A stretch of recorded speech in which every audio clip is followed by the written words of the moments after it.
Mga ilang araw ay maraming manifestasyon sa loob ng bulwagang ito.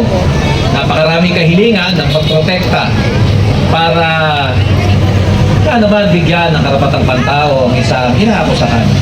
Ngayong hapon ho, maaari ho ba kaming humiling kasama ko ang mga pamilya na naging biktima ng gera kontra droga? Pakilabas na ho at harapin niya na ho ang kaso na isinampa laban sa kanya. Hindi ho yung magtatakbuhan tayo na parang mga bata. Akala ko ho may track and field na sa loob ng Senado.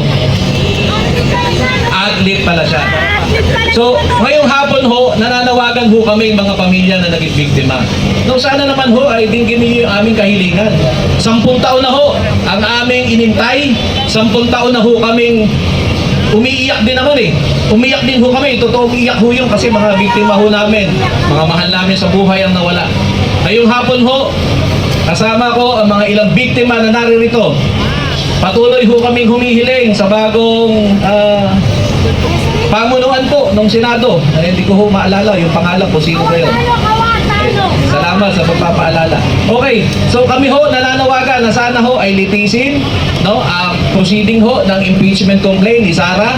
Kami ho ay nananawagan na sana ho ay harapin na ng ating butihing senador. Senador pa ho siya, si Senator Bato de la Rosa.